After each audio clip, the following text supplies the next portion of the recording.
Misal lalu bagaimana kondisi terkini di Gaza saat ini? Kita akan tanyakan kepada rekan Fikri Rofil Haq, relawan Mercy langsung dari Gaza. Selamat pagi, waktu Jakarta. Fikri, bagaimana kondisi di sana di bulan Ramadan ini di jalur Gaza? Ya, selamat malam waktu Gaza, Mas Renda dan Mbak Ebony. Memang sampai detik ini pihak Israel masih terus melakukan serangan-serangan terhadap masyarakat yang ada di jalur Gaza. Bahkan pada bulan Ramadan ini mereka tidak henti-hentinya melakukan serangan-serangan terhadap masyarakat yang ada di jalur Gaza. Dan memang kita tahu bahwa gencatan senjata pupus ya tidak bisa dicapai pada awal Ramadan ini, dan informasi yang saya dapatkan memang mengenai gencatan senjata atau diskusi mengenai gencatan senjata kedua belah pihak akan dilanjutkan pada minggu depan dan bertempat di Kairo, Mesir.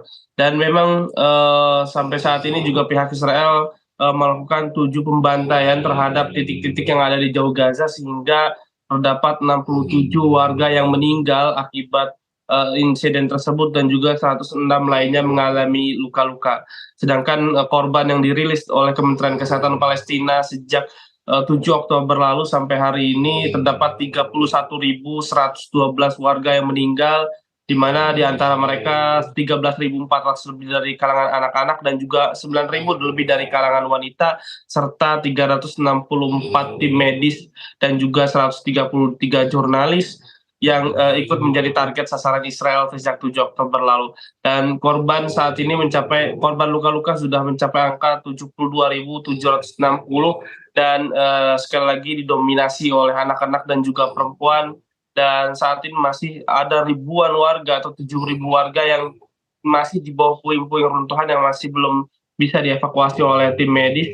Dan memang saat ini kondisi jalur Gaza masih sangat mengkhawatirkan ya, di mana memang bantuan-bantuan truk itu masih sangat sulit untuk masuk ke jalur Gaza dan masih dibatasi oleh pihak Israel. Dan juga memang bantuan-bantuan yang kita tahu beberapa hari kemarin yang diturunkan melalui udara juga tidak terlalu banyak untuk membantu masyarakat yang ada di jalur Gaza. Bahkan banyak insiden-insiden akibat penurunan bantuan melalui udara. Salah satu insidennya adalah gagalnya parasut yang terbuka begitu, yang akibatnya bantuan-bantuan itu melesat begitu kencang menuju ke jalur Gaza. Dan saat ini total ada 5 warga yang meninggal akibat tertimpa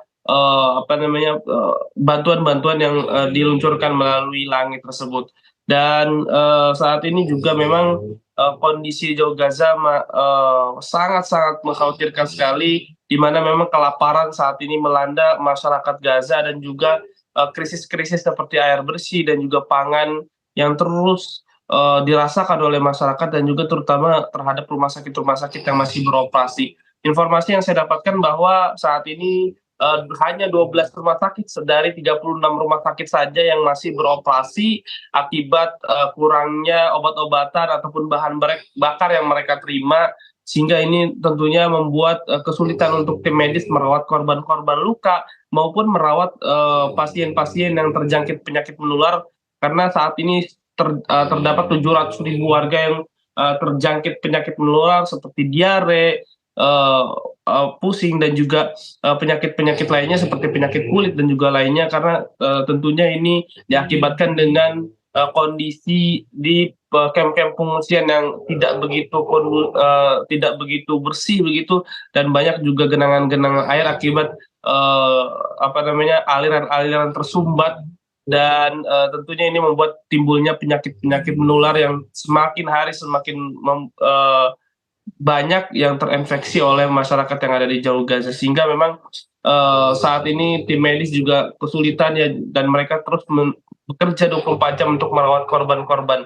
Dan saat ini terdapat bertambah lagi 2 orang bayi perempuan yang dirawat di Rumah Sakit Kamal Udwan yang kekurangan gizi begitu, dan juga tidak mendapatkan obat-obatan yang cukup, yang dirawat di Rumah Sakit Kamal Udwan yang ada di Gaza Utara, sehingga saat ini total warga yang meninggal akibat kurang gizi dan juga dehidrasi mencapai 27 orang, dan sekali lagi mayoritas mereka sebenarnya adalah anak-anak, dan mereka memang meninggal akibat dehidrasi dan juga malnutrisi, dan juga tentunya kurangnya mendapat pasokan makanan ataupun bantuan yang mereka terima, sehingga banyaknya korban atau berjumlah 27 orang ini meninggal akibat insiden tersebut. Dan tentunya ini membuat miris, dan masih banyak sebenarnya kelaparan-kelaparan yang dilanda oleh masyarakat yang ada di Jalur Gaza, terutama saat ini adalah krisis-krisis pangan dan juga krisis obat-obatan. Mas Rendra. Baik, terima kasih Dan- Fikri Rofiul Haq melaporkan langsung dari Gaza, Palestina. Semoga segera ada berita mengenai kebijakan gencatan senjata permanen di sana.